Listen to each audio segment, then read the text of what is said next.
at parating wala sa bansa dahil nga, in demand masyado. 'Di ba? Teternohan niya ng isang tell-all. Well, not all. Alam mo naman si Pops, masyadong pribado. Pero tell most of it dito sa ating programa dahil makikita natin na tulad nating lahat. O, di ba, aminin? Pero happy ending pa rin. At yan ang pagkukwento. Uy, wala nang urungan. Baka bigla kang hindi magpakita mamaya. Oo nga, bigla. Parang na-pressure ako doon sa sinabi mo. Parang ayaw na niyang ituloy yung interview. Nag-iisip-isip ako ngayon. Oo, hindi na siya makakawala. Kinandado na namin ang gate. Okay? So abangan ninyo itong ating, pati ako sa aming na-research tungkol sa buhay ni Concert Queen Pops Fernandez only here on... Yay! Thank you! Thank you! Finally! Ito na yun. Ito na. Tamang-tamang timing to. This is meant to be. Ayan. Correct. Ilang buwan po ito in the making. Pero tamang-tama because Pops Fernandez is celebrating her 40th anniversary in show business. Another round of applause! Wow! Nakaka-relate ako ng konti. Nauna ka lang sa akin ng mga Talaga? 5 taon. Yeah. Ah, really? Oo, kasi child newscaster ako. Oh, 2 okay. years old pa lang ako. Ay, Nasa ABS-CBN. Ako nga, fetus pa lang eh. Kumakanta na daw ako. Oo, siguro kaya umabot ka ng 40 plus, diba? Oo. Wow. Pero, so many ups and downs. And sa tulad mong a real star, the way a star was supposed to be during those days, pati yung buhay mo talagang nalaman ng tao. Right? Yeah. I wasn't expecting it to be like that. Syempre, di ba? When you're so young, you're just so hopeful and you feel na everything is just wonderful and glamorous. Oo. Di ba? Pag nanonood ka, yun pala, ang dami palang mga hindi nating inaasahang heartaches and learnings along the way, diba? That is so public. Oo, pero nakakagulat din kasi sa henerasyon ngayon, lalo na yung mga nanonood sa atin on YouTube or on Facebook, hindi na nila maalala yung part na yon. Yes. They're not knowledgeable of the things that happened before. They were too young. Tama. Oo, masyado silang bata. O dahil sa dami ng pangyayari, nabaon na sa limot yung mga bagay na actually maganda ring alalahanin dahil yun ang bumubuo sa kung sino si Pops Fernandez today. Right? Okay, so, simulan natin nung siya'y fetus. Okay. Okay, nagkakilala ang kanyang nanay at tatay na parehong star nung mga panahon na yon. Yeah. Fernandez was an action star. Yes. He's known as Lagalag. Ayun, Lagalag. Lagalag. Hindi ako nagkaroon ng chance mapanood any of his films. Same with my mom. Kasi nung araw, di ba, once they air it, it's rare that you get to see it again, right? But I know, and everybody tells me, lalong-lalo na syempre yung mga fans ni Papa, na yun na nga, favorite daw nila si Papa, si Lagalag. At nung nag-uumpisa ako sa showbiz, ang tawag nila talaga sa akin, yung anak yan ni Lagalag. So, nakaka-proud naman. So, okay, so they were stars. Your mother? My Dulce mother, I Lobban? think, back then was just starting.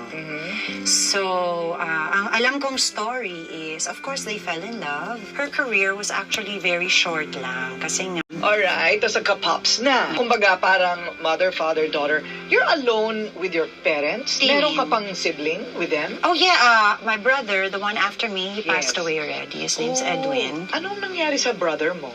He was diabetic and then he had to go through dialysis. Oh. And he had a slight accident. Nalaglag siya sa kama. Tapos na-fracture yung kanyang neck. So, Tumuloy-tuloy. parang, yeah, he got weaker. And, but he was able to survive it for a while. For a while. So at least there was time. Yes, there was time for me to spend with him. Kasi, Corina, tandaan mo, when I was a kid, I was so busy na. We all played together. Tapos nung nagtrabaho na ako, sobra na akong na-busy. So they rarely see me. They'd only see me siguro, not even in the morning, tulog ako during the day eh. Sa gabi naman, pag uwi ko, tulog na sila. Hanggang sa, of course, nag-asawa na rin ako, nagka-family ako. So that was my We were given a chance to be together. Oh, nice. At least, di ba? Wow. I lost a brother also, so I know that kind of pain never goes away. Tapos during the latter part, I was the one who took care of him. Is the sadness because there wasn't time enough with him throughout his life? Yeah, maybe. Or there was a lot of regret because nga, I missed out on so much. And then parang you want to do more. Up to a point na you can't do anymore. Oo. But I think, we were very happy. Gusto ko naman sabihin na happy naman siya during his last years. How old was he? Almost 50, yes. Oh. Well, things happen to all of us. Pero syempre, your pain is different from everybody else's. Oh, no? yeah. Hindi ba? Ako parati kasi pag family, anak, naiiyak talaga ako. Hindi ko alam kung bakit. Nakita naman ng mundo na yung buhay mo, marami din namang kaligayahan. Oo naman. Marami din namang kaligayahan, lalo na itong mga panahon na ito. So, maraming kaligayahan, pero ayun na nga, in the beginning, marami ding mga kalungkutan, ano. So, ito nang pinakahuli yung pagkamatay ni Edwin. And he will forever be loved and remembered, of course. Pero, nauna na yung trauma din dito sa nangyari sa father mo. Anong nauna? Yung pasok mo sa showbiz o yung nangyari sa dad mo? Di ba nakulong si Papa? Before you entered showbiz? I was only 3 years old. Ano ba nangyari doon? Yung sa'yo, yung alam mo. Nako, I know very little. But syempre, if you ask me, I know that wala naman, parang victim lang siya. Oo. In a situation na wala na rin siyang magawa. Okay. That's all I know. So, but he kind of sacrificed and suffered for 12 years. And then on the 12th year, nakalaya naman siya. Just when we thought, hindi na, nakalaya pa rin siya. Oh, maganda naman na nangyari yun, ano? Pero mula nung maliit ka, from 3 years old na nawala siya, bihira lang kayo magkita noon. Hard, diba? But my mom was nice enough to allow us to visit birthdays, special occasions sometimes. Mostly birthdays. My papa's birthday, my birthday, my brother's birthday sometimes, but not all the time. Yung mga panahon na yun, hindi mo pa ramdam. Ramdam mo na ba yung absence niya? Hindi ko naintindihan. Oo. Diba? It's like, wala lang, it just happened. So, because you don't know any better, you just think that there's nothing to compare. There's no one to compare with. So, I didn't really think anything of it. And dumating sa punto na, ito hindi ko mapaniwalaan ito. Ano yun? Dumating sa punto na humirap din ang pamilya? Humirap din ang pamilya na... Kasi nawala si Papa. So, Oo. syempre, walang income. Oo. Diba? Wala rin si Mama. She wasn't naman working. What was the worst? What was rock bottom for you? It didn't feel like rock bottom then. I guess when something maybe traumatic or tragic happens or something happy happens, those are the things that kids remember.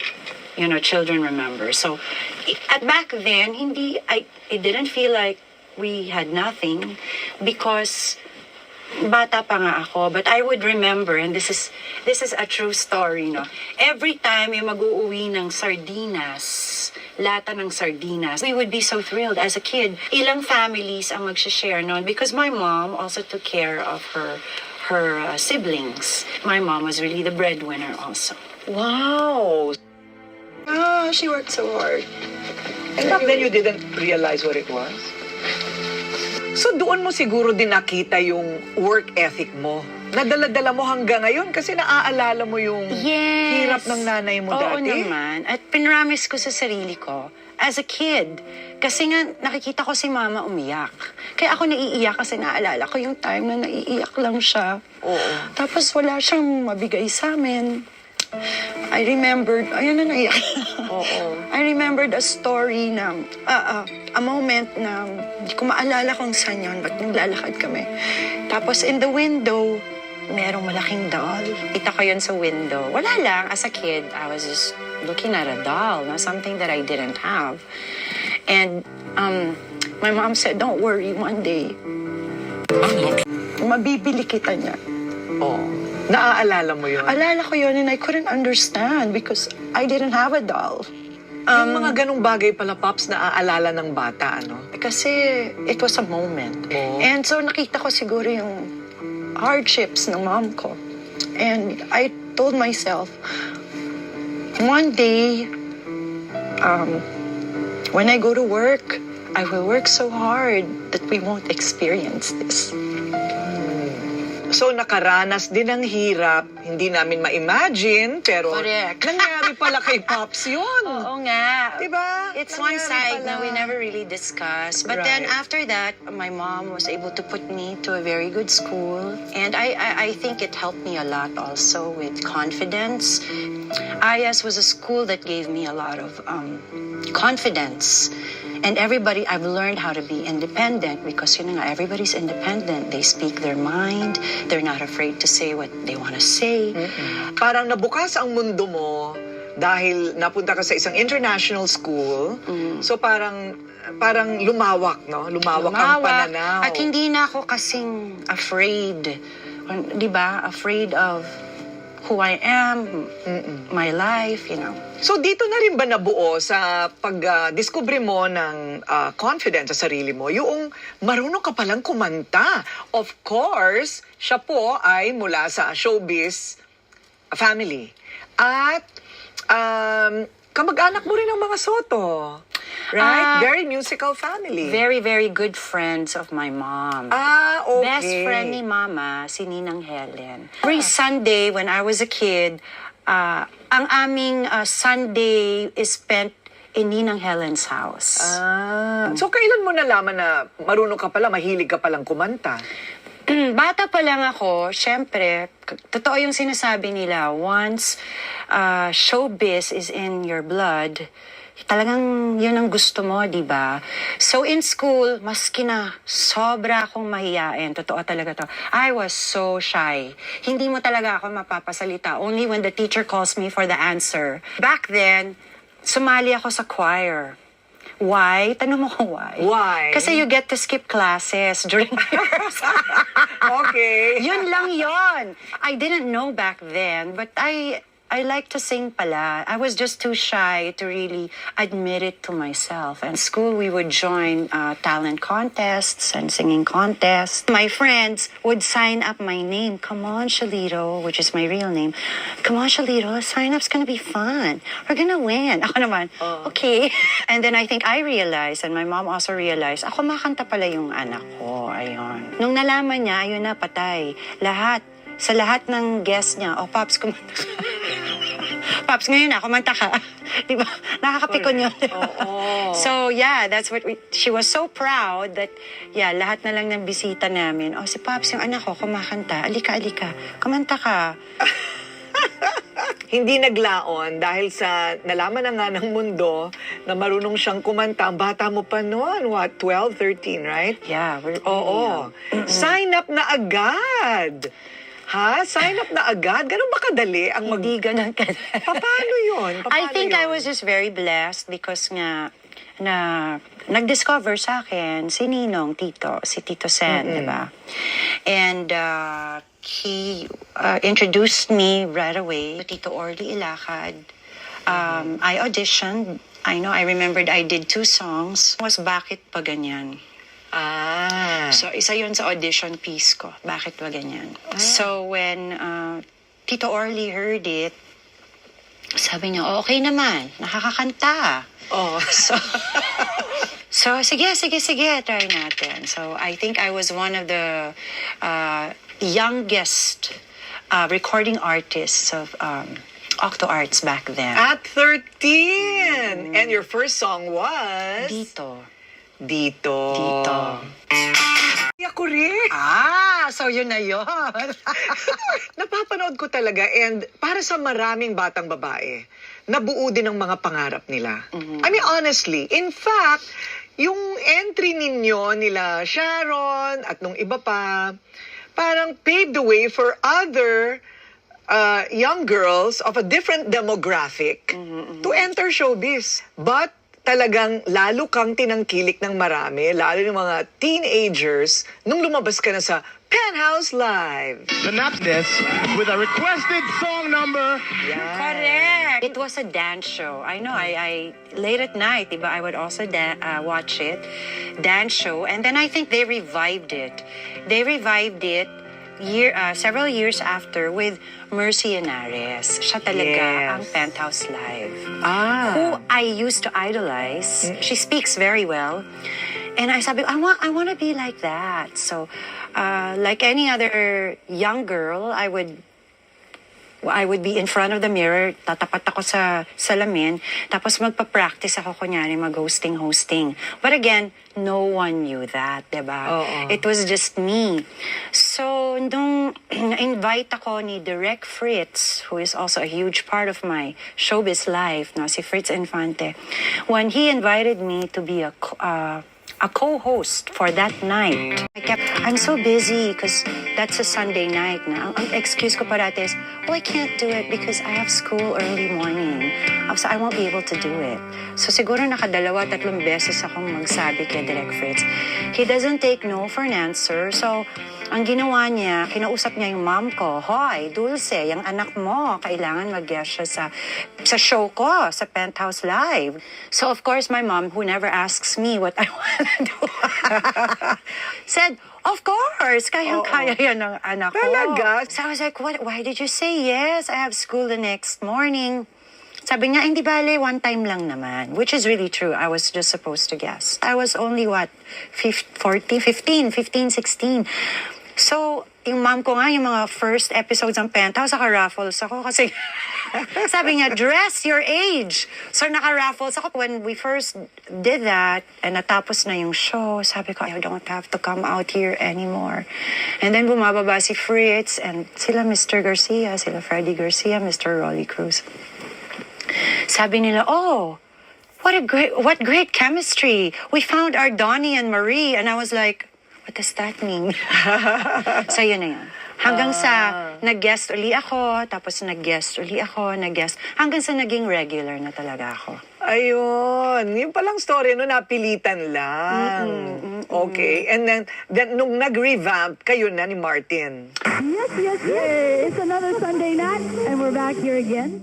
Kami na naging official, naging official hosts ng Penthouse Live, Martin and Pops. Ayun, Martin and Pops. Naku, talagang hindi pwedeng ma-miss yan dati. Yung love story nila ni Martin Nievera.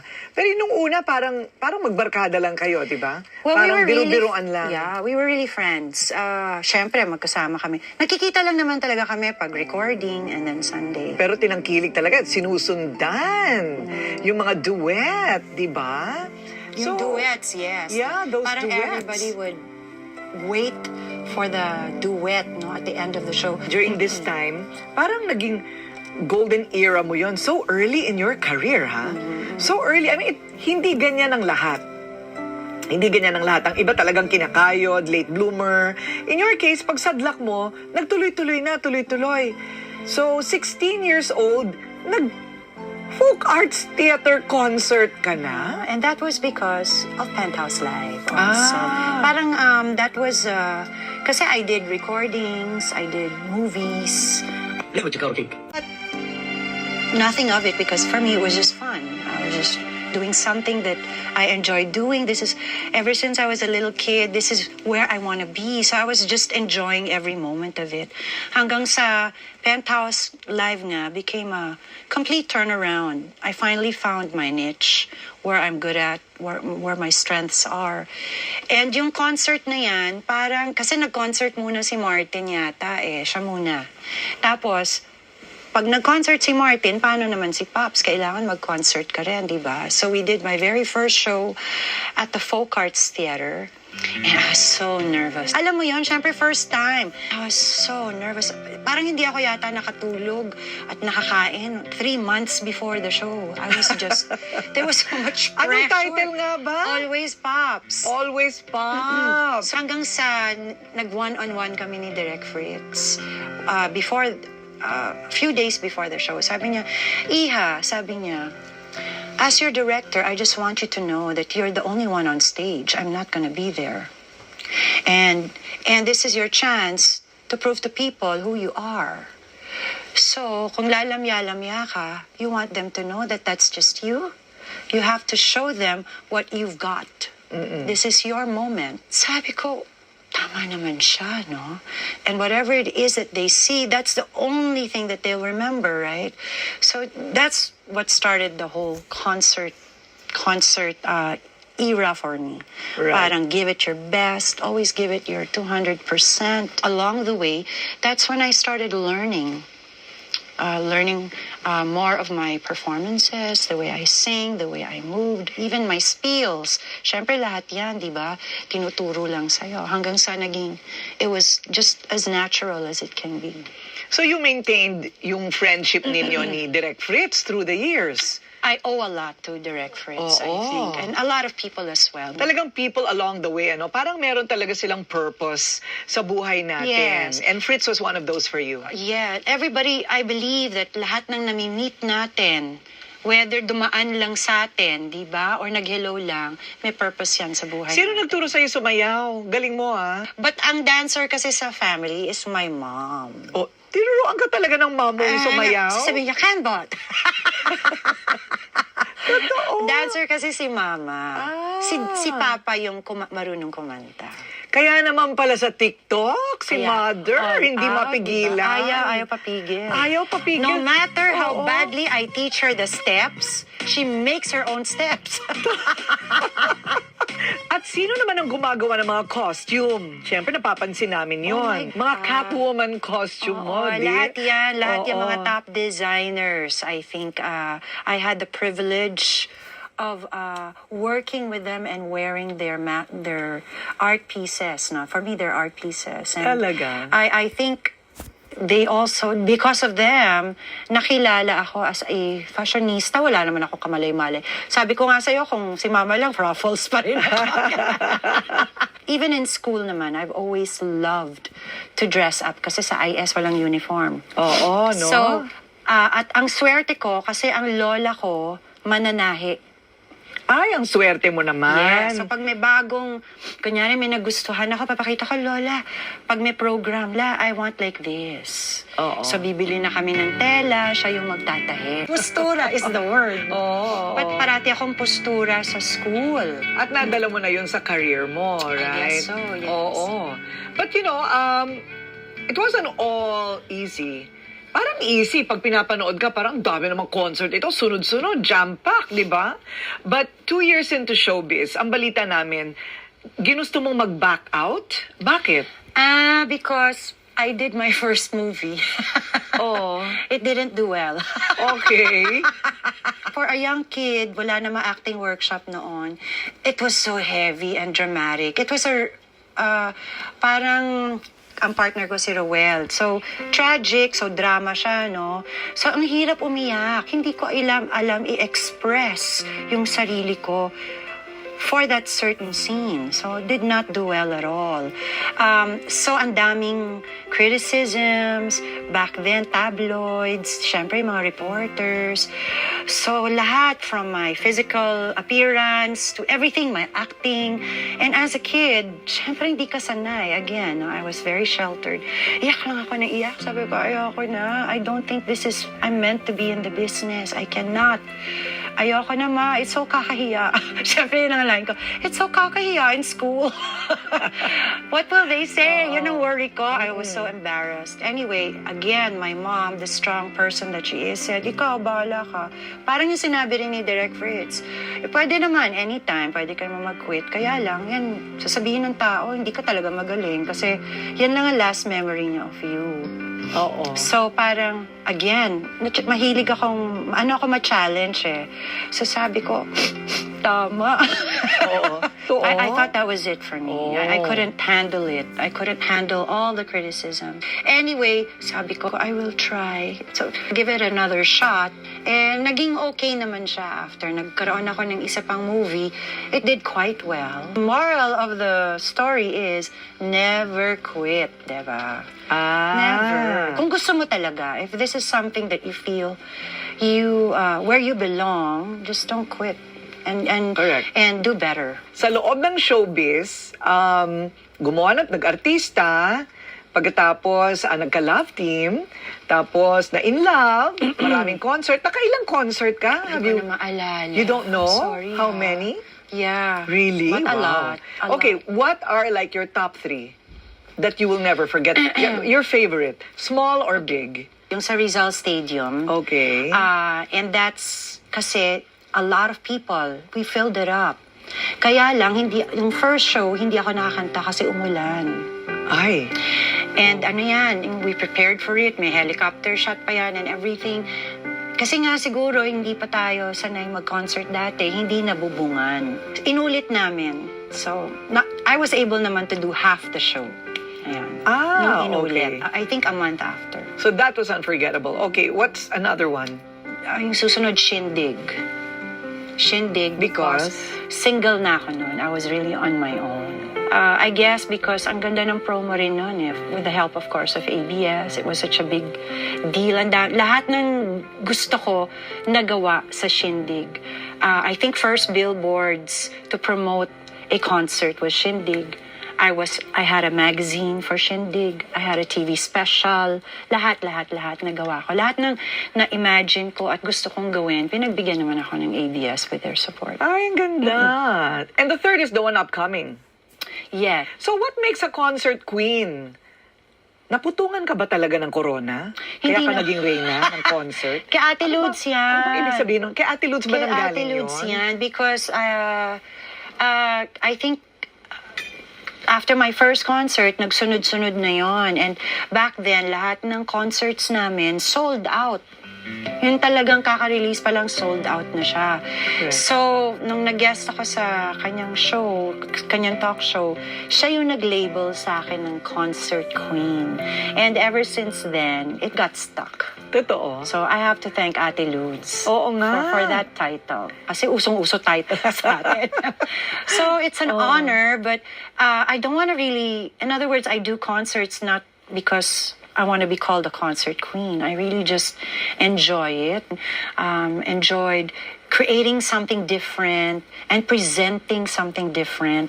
Diba, lumipad na ako, nag-shower na ako sa stage, inakyat na namin yung sasakyan, name it, ginawa ko na yata. And coming up with something new and being the first. Wow. So that was the fun part of it. You know, Right. the entrances, the clothes, the pasabog clothes, diba? That was the fun part. Parang full circle because nag-produce ka na rin. Kaya lang, itong fairy tale story ng kanyang karera, kasi parang from a rocky personal life, in the beginning, checkered. Sabi natin checkered. Pero ang kanyang career, wow, fairy tale. Sort of, right? Yes, It yes. came easy. I was very blessed. Oo, blessed ka. So, I was with the right people. I met the right people. Yun, and everything fell into place. very blessed career, parang fairy tale, pero pang, biglang 2000, huminto sa pagkanta. At ang akala, hindi na siya kakanta ever. Took a long time because nga, in other words, kasi nga nawalan ako ng boses and every time I'd sing, I'm struggling. So mali na yung placement ko. So ang nangyayari is, every time kumanta ako, after one song, malat na ako. So anong ginawa mo? In the meantime, syempre, nagtatrabaho ka rin for your children, Yeah. right? So what I did was started producing small shows in small lounges. Pag successful yun, pwede pala. So palaki na siya ng palaki. Hanggang sa nakapag-produce ako ng mga big concerts like... Ganun pala yun. Kaya ka natutong mag-produce, napilitan ka, kasi hindi ka makakanta. Hindi ako makakanta. Sabi ko, kailangan kumita pa rin ako, di ba? Oo. Natamad ko yung sarili kong kumanta na I was struggling and baka pangit. Ako na mismo nagsasabi, I was having such a hard time. Yun ang finocus ko. So, I did Vina's 40th anniversary ni Vina. I also did I did several I's. I love working with I. She's fun to work with. I Lani, Hitmakers. Oo. So, this November, 10 and 11, vlogging na. Oh. We're doing the 20th anniversary of Hitmakers. Ah, wow. Not only here, you go abroad a lot. Go abroad, yes. Bakit ganon? Dahil sa marami talagang mga Pilipino abroad ang nangungulila at gusto pa rin nilang makarinig. Lalo na, after the pandemic, syempre, tayo nga sabik manood ng shows dito. What more? Ngayon, lalo na, I realize Canada, Australia, America, of course, ang dami nagko-concert ngayon. That's good for us, di ba? So, it's exciting times again for mga singers and entertainers. Saan mo nakukuha lahat ng energy mo, Pops? I sleep a lot. I sleep a lot. I'm very disciplined. Social drinking, dati, di ba? But I stopped drinking. Lalong-lalo na pag alam ko may show ako. If you offer me, I just say, sorry, I have a show coming up. Yung mga wine-wine, ganon, kasi sa boses because mo. it dries my throat. I study hard. I study my songs hard. I learn them. Lalo na ngayon. Because nga, now I'm so aware of my placements when I sing. I really, really try to learn every song that I sing. Still, I want to be able to hit my notes because nawala yung high notes ko dati. Nasa mababa lang ako. So ngayon, I'm starting to stretch and napapansin ko, unti-unti ko na siyang nare-reach again at a comfortable pace. No? Yung kumbaga mas komportable na ako. I thank Annie, my voice teacher. I have to thank her. Si Annie Quintos. So meron talagang, kailangan may coach ka, trainer. Yeah. Like a trainer, right? I need someone to hear me. I need someone to correct me. Because baka in my mind, tama ako, yung pala mali, no? Now you keep learning, you keep training, you take your notes seriously, di ba? You keep educating yourself. Masasabi mo bang nagawa mo na halos lahat ng gusto mong gawin sa buhay mo? Nga pala, ano ba ang love life? Ayun, nakalimutan ko siya. Kinalimutan mo na ba talaga ang love life mo? I mean, talaga ba? Walang Hindi inspirasyon? naman. Hindi Ganon? naman. Akala ko nakalimutan mo na yan. Sana. Ay, hindi. Bigla ko naalala. Sabi ko parang, teka muna, bakit wala tayong pinag-usapan na gano'n? Ito kasi, si Oh. Pops kasi, no matter what, may mga, syempre, may mga fake news na lumalabas dyan. Conservative kasi ako in the sense na, pag nagka-love life ako, ang feeling ko, ito na yun. Ito na siya. You know what I mean? Parang hindi pa ako napupunta doon, di ba? Hindi ko naman Wala kang rush. pit stop. Gusto mo, finish line Yeah, na. yung parang feeling ko, dahil napili ko to, baka ito na, di ba? Pag hindi napupunta doon, syempre, nasasad ako. Hindi na kasing sad as before. Tumigas na rin yung heart ko in that Oo. sense. Pero syempre, nasasad pa rin ako. Hanggang sa, yung pinakala, sabi ko, teka muna, bakit pa pinipilit ko yung love life, di ba? I will concentrate first on my children and my career. And then hopefully it follows. Kumbaga dapat ma-meet ko na lang siya. Di ba? Effortlessly. Dapat matisod mo lang. Oo, Ayan, nandiyan biglang na siya. siya na pala yun. Ikaw naman pala yung hinihintay ko, di ba? Parang ganon. So, Oo. it is not my priority right now because I think I'm very much enjoying what I do. Pero hindi ko rin naman kino-close yung doors ko, di ba? What about Las Vegas? Hasn't anything happened in Las Vegas? Parati siya nasa Las Vegas, by the way. Because my boys are there, Oo. no? Paano? Misto lang nanay ako doon. Naglilinis ako ng bahay and Oo. everything. Kumusta na pala ang bahay sa Vegas? Project mo yan. Small lang siya. But, Pero maganda. Like you, I got this talent from my mom. I love to fix homes. So, it keeps me busy. It makes me proud.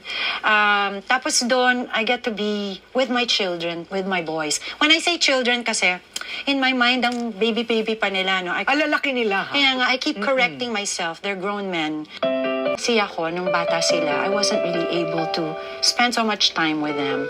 So, talagang guilty talaga ako. So now, bago sila magkaroon ng sarili nilang family, I want to make sure that I get to spend so much time with them, at least quality time. Have you caught up? I don't think you'll ever say you've caught up, no? Parang for me, it will always be a Lost opportunity. Yeah. But at least mas conscious ako. And we enjoy each other so much. I mean, we're really like barkadas. We love to cook.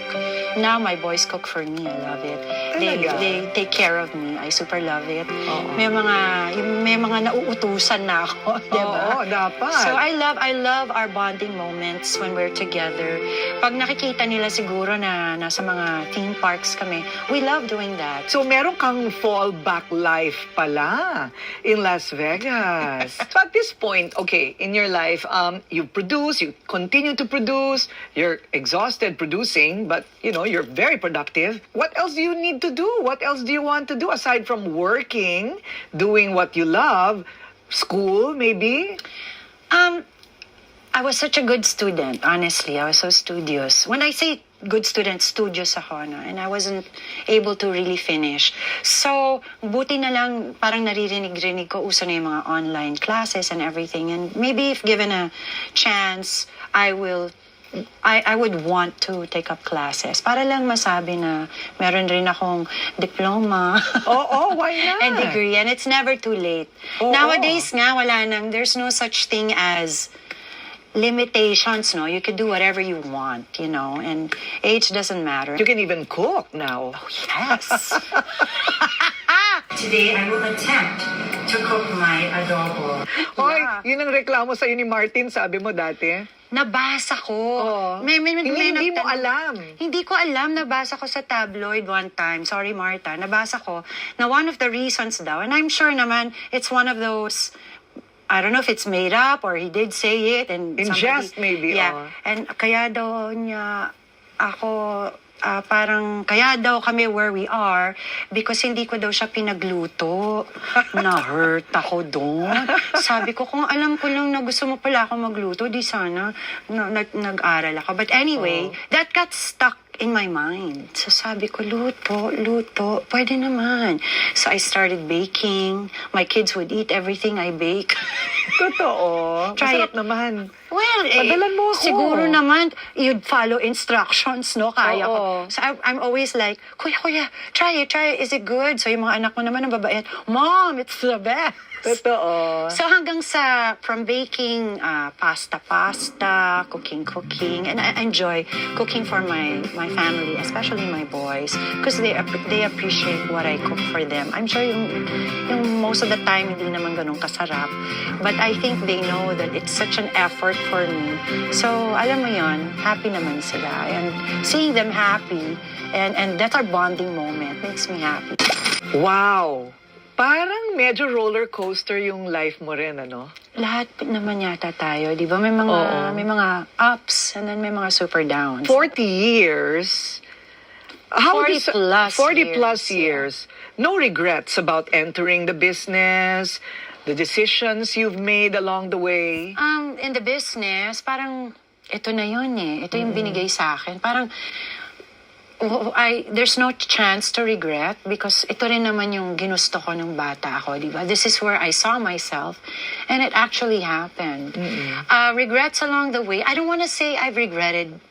I think I've made some bad decisions, but I don't want to regret it because everything happens for a reason for me. So yung mga hindi okay, it strengthened me. I learned how to be courageous and especially independent, di ba? I've learned so much. But good luck na lang sa kanila kung ma-enjoy pa nila yung anak nila, di ba? I'm very excited. So, you've been through so much, and here you are telling me you're going to be a grandma soon. Wow, fabulous hot lolly. Hot lolly, ayan. Ay, Very magandang hot title. lolly, ayan. Magandang title sa susunod mong concert. Napakaraming kanta nang dumaan sa buhay ni Pops. And literally kanta. I remember Little Star. Little Star on TV yan ang una kong napanood na Pops Fernandez na talagang wow, we were all mesmerized. Ah, really? So I guess it means something to you, that song. Yes. That was written by Ninong Tito again. I have to take this chance to really thank Ninong Tito and Ninang Helen. Because sila talaga yung unang nag-alaga sa akin sa business. No? So thank you very much. And I'm always grateful. Every time I see them, paulit-ulit ko sinasabi yun. Totoo. Because nga, syempre, kung hindi dahil sa kanila, di ba? Hindi naman ako makaka-break sa showbiz. They're really such a nice couple. Yes, I wouldn't know how to anyway. So, Correct. Ninong wrote it. And parang back then, when I was little, yun yung naging theme song ko. Because nga, di ba, Little Star, I was aspiring, I had dreams, but I really didn't know where I wanted to be. So I was just a little star. Okay. Hopeful, very hopeful. O so bakit ka naman sobrang nostalgic, teary-eyed about Little Kasi Star? yun na nga, di ba? Because na-relate ko rin siya because I guessed it in Eat Bulaga. It was, I think, my birthday. I was singing Little Star and then my dad surprised me. So parang till this day, pag kinakanta ko yun, plus Little Star for me is like, yun na nga yung beginning years ko. So parang naiiyak pa rin ako hanggang ngayon. Totoo. How cute naman. Alright, so ito naman, Dito. Dito kasi was my very first song. So it was given to me again